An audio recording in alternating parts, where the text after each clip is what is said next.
Somebody comes here and tells you that we only started governing ourselves when something called democracy was introduced to us. He is a liar. Alors quand quelqu'un vient ici et vous dit que nous n'avons commencé à nous gouverner nous-mêmes, que lorsque quelque chose appelé démocratie nous a été introduit, c'est un menteur.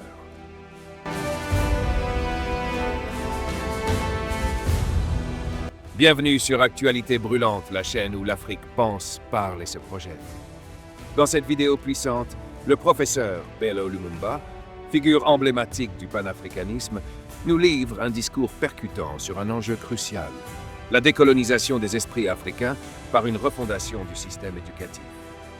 Prononcé à l'Université d'éducation de Wimba au Ghana, ce message vibrant remet en cause nos perceptions de l'histoire, de la langue, du savoir et surtout de nous-mêmes. Comment l'Afrique est-elle passée de grandes civilisations intellectuelles à une dépendance mentale post-coloniale? Pourquoi nos écoles forment-elles encore plus de consommateurs que de créateurs? Et comment rebâtir une éducation authentiquement africaine, porteuse d'innovation, de fierté et d'émancipation? Jusqu'à ce que nous décolonisions nos esprits, nous n'irons nulle part, affirme Lumumba. Alors si toi aussi tu crois en une Afrique debout, libre et maître de son destin, reste avec nous. Abonne-toi, like, partage et surtout, prépare-toi à voir l'Afrique autrement.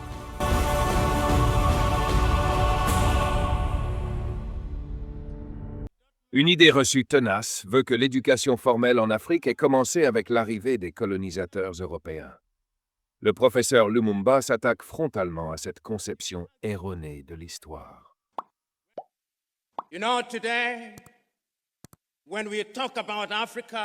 Vous savez, aujourd'hui, quand nous parlons de l'Afrique, nous parlons d'elle, de la manière dont nous la connaissons après le projet colonial. Nous parlons du Ghana comme si le Ghana avait commencé à exister en 1957. Nous parlons des 54 pays reconnus comme s'il n'y avait pas eu de vie avant qu'ils ne regagnent leur indépendance. Nous parlons de l'éducation comme si, avant la venue sur le continent des colonisateurs menés par les Portugais, dont l'œuvre se voit à Elmina, avant l'avènement des Britanniques, des Français, des Néerlandais, des Italiens, des Allemands et même des Arabes, nous n'existions pas et il n'y avait pas d'éducation. C'est une fausseté. Nous savons que lorsque les Européens vivaient encore dans l'obscurité, ici, en Afrique de l'Ouest, il y avait des royaumes organisés. Nous savons qu'il y avait des universités. Nous savons qu'il y avait une éducation qui n'impliquait pas la délivrance de certificats comme un signe de l'éducation. Lumumba rappelle ici une vérité historique souvent négligée. Bien avant la colonisation, l'Afrique disposait de systèmes éducatifs sophistiqués. Les mathématiques, l'architecture, les arts et les sciences étaient enseignés et pratiqués à haut niveau sur le continent. Les traces archéologiques et historiques le confirment. Prenons l'exemple de Tombouctou au Mali, qui abritait dès le XIVe siècle des bibliothèques contenant des milliers de manuscrits sur la médecine, l'astronomie, les mathématiques et la philosophie. Ou encore l'exemple de la charte mandingue, véritable déclaration des droits de l'homme avant l'heure. Nous savons qu'au Mali, qui n'est pas trop loin d'ici, au XIVe siècle, bien avant la déclaration d'indépendance américaine, bien avant la Déclaration universelle des droits de l'homme, bien avant toutes ces déclarations dont vous entendez parler, il y a vécu un homme, Soundiata Keïta, et il y a eu une déclaration des droits de l'homme, la charte Mandingue. Vous ne pouviez pas écrire une charte si vous n'aviez pas d'éducation. Nous avions de l'éducation. Vous n'êtes pas loin du Bénin. Les murs de Bénin, l'histoire vous le dira, étaient plus longs que la Grande Muraille de Chine. Les Européens et les Américains admettent maintenant qu'ils ont volé nos artefacts et qu'ils les rendent. Nous avions de l'éducation ici. Les preuves de cette richesse intellectuelle africaine sont nombreuses. Les murs de Bénin, plus longs que la Grande Muraille de Chine, l'Empire Monomotapa au Zimbabwe, les systèmes de gouvernance élaborés des peuples Akan, Ga, Ewe et tant d'autres. Ces réalisations témoignent d'un niveau d'éducation et d'organisation sociale avancé. Comprendre ce passé n'est pas un simple exercice nostalgique. C'est reconnaître que les peuples africains possédaient déjà la capacité d'innovation et de création que certains leur dénient encore aujourd'hui. Alors quand quelqu'un vient ici et vous dit que nous n'avons commencé à nous gouverner nous-mêmes, que lorsque quelque chose appelé démocratie nous a été introduit, c'est un menteur.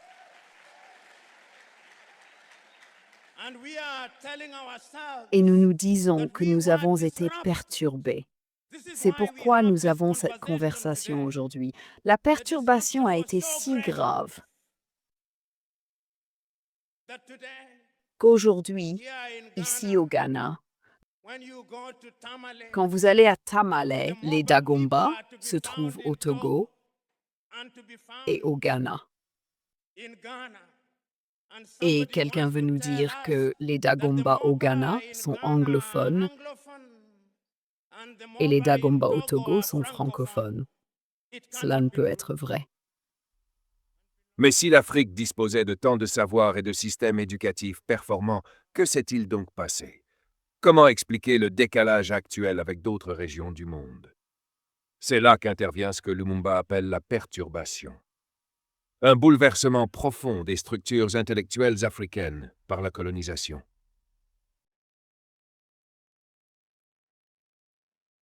Le système éducatif colonial n'avait pas pour objectif l'épanouissement des peuples africains, mais la formation d'auxiliaires au service de l'Empire.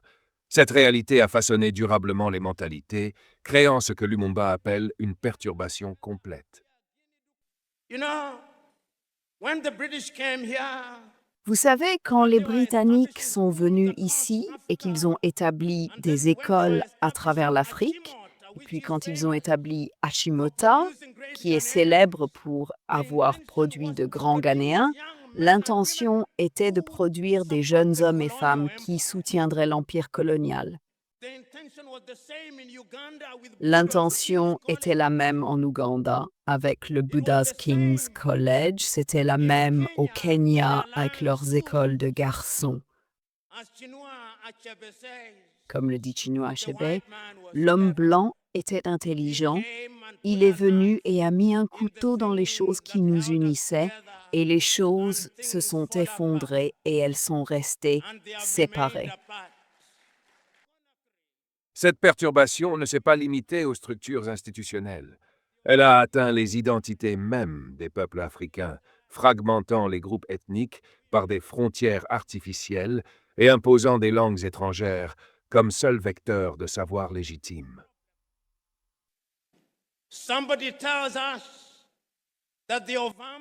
Quelqu'un nous dit que les Ovambo et les Ovimbundu en Angola sont lusophones parce qu'ils ont été colonisés par les Portugais et que leurs frères et sœurs en République démocratique du Congo sont francophones parce qu'ils ont été colonisés par les Belges.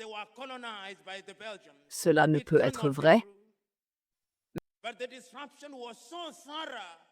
Mais la perturbation a été si complète que lorsque nous avons regagné notre indépendance, ou même avant, on nous a dit que nos noms n'étaient pas bons.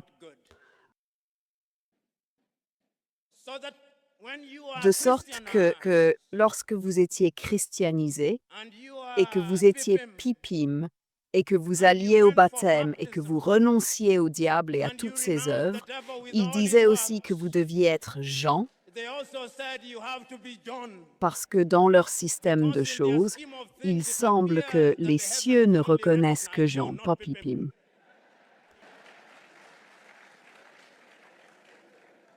L'une des conséquences les plus profondes de cette perturbation est ce que les spécialistes appellent l'aliénation culturelle. Les Africains ont été amenés à considérer leurs propres noms, langues et savoirs comme inférieurs ou primitifs et à valoriser exclusivement ce qui venait d'Europe. We were told On nous a dit que toute l'éducation que nous avions acquise ne signifiait rien, de sorte que si vous êtes éloquent en Ga ou en Twi, vous n'êtes pas intelligent, vous n'êtes intelligent qu'en anglais. Vous ne pouvez être intelligent qu'en français, en portugais. Nous savons maintenant que c'est absurde. Cette dévalorisation systématique des savoirs africains a créé une dépendance intellectuelle qui perdure bien après les indépendances politiques. Comme le souligne Lumumba, le problème mental prend plus de temps à résoudre que le problème politique ou économique. Nous pourrions réellement résoudre le problème économique, nous pourrions même résoudre le problème politique. Mais j'ose dire que le problème mental qui a été impacté et nous fait nous sentir inférieurs prendra un peu plus de temps à résoudre. Les conséquences de cette perturbation sont visibles aujourd'hui encore dans les paradoxes du développement africain. Des diplômés en agriculture qui ne peuvent distinguer une chèvre d'un mouton, selon l'expression imagée de Lumumba, des pays producteurs de cacao qui importent du chocolat, des nations riches en ressources mais technologiquement dépendantes.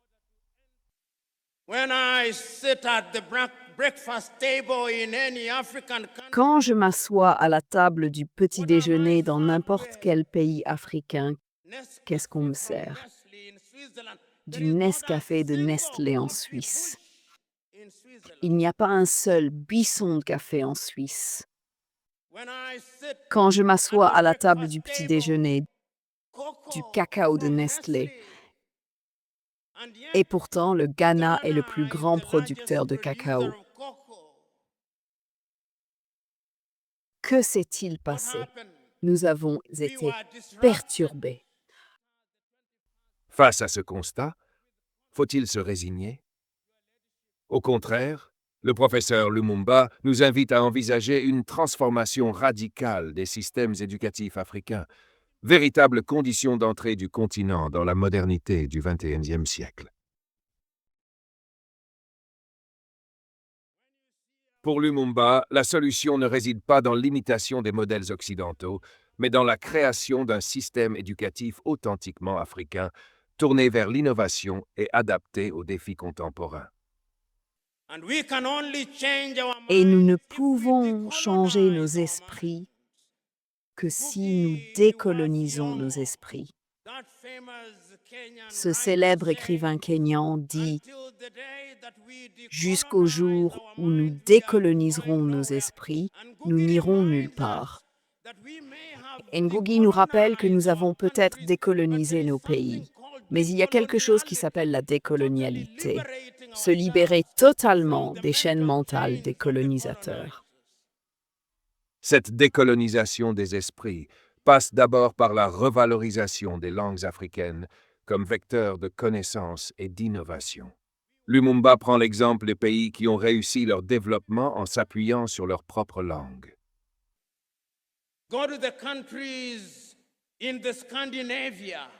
Allez dans les pays scandinaves avec lesquels nous pouvons oser nous comparer. Allez au Danemark, ils enseignent en danois. Allez en Norvège, ils enseignent en norvégien. Allez en Suède, ils enseignent en suédois. Allez en Finlande, ils enseignent en finnois. Allez en Corée, ils enseignent en coréen. Allez en Chine, ils enseignent en chinois. Allez au Japon, ils enseignent en japonais. Puis ils dominent le monde. Mais vous et moi ici, je suis éloquent en anglais.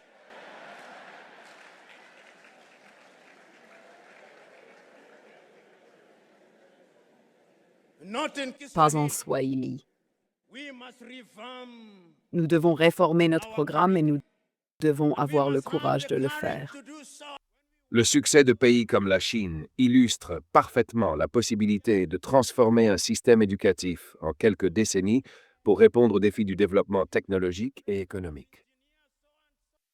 You know, those of you who are a little older, Vous savez, ceux d'entre vous qui sont un peu plus âgés se souviendront qu'il y a 30 ans, la Chine n'était pas célèbre pour grand-chose. they were only famous for Chairman Mao. Elle n'était célèbre que pour le président Mao, pour la longue marche. Today, Aujourd'hui, même les cure-dents dans vos hôtels ici à Winba viennent de Chine. today, Aujourd'hui, you go to the shop, vous allez dans les magasins, même les cannes non authentiques viennent de Chine. Ce sont des cannes franchisées, voire brevetées.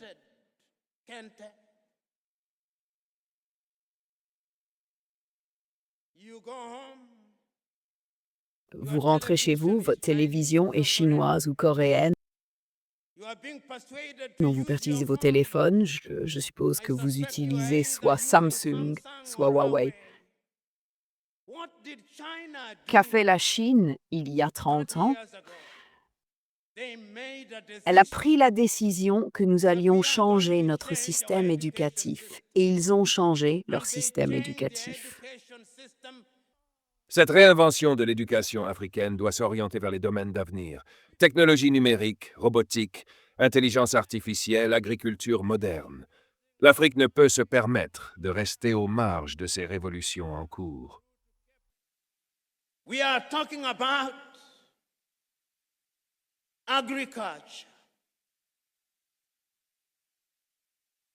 Nous parlons d'agriculture et nous disons que nous utilisons maintenant la technologie pour nous nourrir en manipulant les éléments.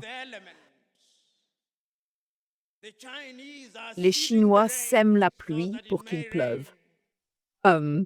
Ils n'ont aucun problème avec ceux d'entre nous qui prient. Priez, nous devons le faire. Mais cette croyance mal avisée des Africains selon laquelle quand il n'y a pas de pluie, nous prions et ne faisons rien à ce sujet est complètement mal avisée. L'instruction divine était allez et soumettez le monde. Et soumettre le monde, c'est en utilisant notre esprit, en utilisant les connaissances que nous avons. C'est ce que les universités doivent demander. Plus qu'une simple réforme technique, c'est une transformation des mentalités que Lumumba appelle de ses vœux. Il s'agit de redonner aux Africains la confiance dans leur capacité d'innovation et de création, de se libérer du syndrome de comparaison avec l'Occident.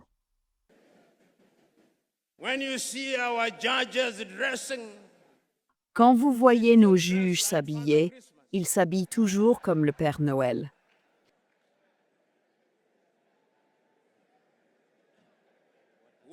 Qui nous a dit que la justice ne pouvait être administrée que lorsque l'on s'habille comme le Père Noël? Je ne sais pas. Et quand nous citons, même en jugeant une affaire de droit foncier au Ghana à Cap Coast, nous voulons toujours citer une décision rendue par un juge anglais au XIIIe siècle, comme si nous n'avions pas nos propres propriétaires fonciers. Votre plus grande fierté est que ma fille ne parle plus twi. Et cela est censé être un insigne d'honneur. C'est un insigne de conquête coloniale complète. Et nous ne pouvons pas entrer dans le XXIe siècle avec cette mentalité.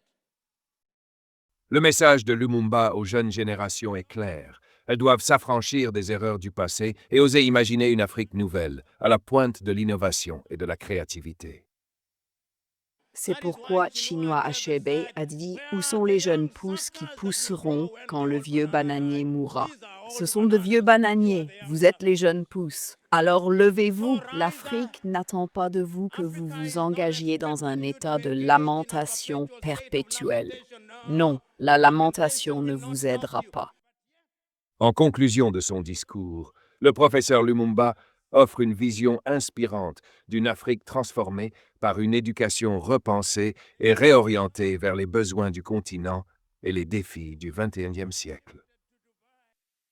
I see an Africa Je vois une Afrique dont les jeunes hommes et femmes sont éduqués et leur éducation concerne l'innovation et l'invention. Je vois une telle Afrique. Je vois une Afrique dont les filles et filles seront des leaders en crypto-monnaie. Je vois cette Afrique.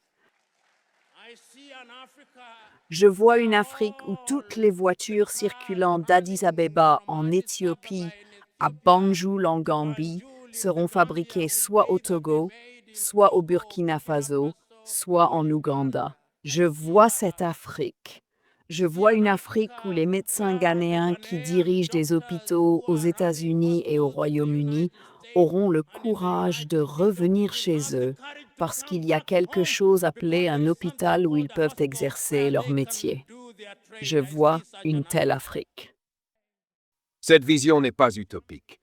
Des exemples comme celui de la Chine montrent qu'une transformation radicale est possible en l'espace d'une génération, à condition d'avoir le courage de repenser fondamentalement les systèmes éducatifs hérités de la période coloniale. Le message de Lumumba résonne avec une urgence particulière dans le contexte actuel de mondialisation et de révolution technologique. L'Afrique ne peut se permettre de rester à la traîne. La décolonisation des esprits est la condition préalable à toute transformation économique et technologique durable. Je vois une Afrique qui donne un sens à ces mots de Losajiefo écrits dans son livre « L'Afrique doit s'unir », selon lesquels l'Afrique a besoin d'un nouveau citoyen. Êtes-vous ces citoyens dont parlait Losajiefo? Êtes-vous? Avez-vous des valeurs? Avez-vous de la passion? Avez-vous du dévouement? Avez-vous de l'amour? Avez-vous de l'imagination? Avez-vous l'esprit d'innovation? Avez-vous l'esprit d'invention? Si c'est vrai, alors je n'ai aucune crainte pour l'Afrique. Alors, sortez et étonnez l'Afrique. Que Dieu vous bénisse.